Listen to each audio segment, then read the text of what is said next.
So copper is one of those funny metals that turns colors over years or over uses, and it'll generally turn green.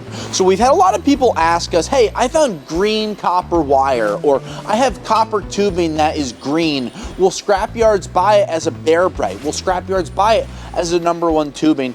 And I'm gonna give you a vague answer and also a very clear answer, and they're gonna contradict each other sometimes. When you bring green copper to my scrapyard, if it was just copper pipe like this and I see there's no other contaminants on it, I'll buy this as a #1 tubing.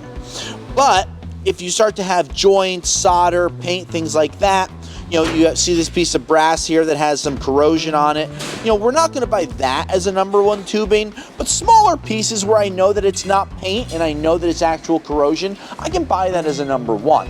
When it comes to bare bright, however, I never buy green stripped copper wire, generally found on like train lines, right? I never buy that as a bare bright because when I ship it to the mill, they always reject it. Now, I've asked, I can't tell you how many people questions on this, why the answer is what it is, because I've sampled it, it's 100% pure copper. They just don't want it, and I know this isn't an answer that people want because our goal is to give you clear and concise answers, and maybe one of you know the answers that I don't, but in the 16 plus years that I've been buying scrap, I've never sold green stripped copper wire as a bare bright. It just never has happened.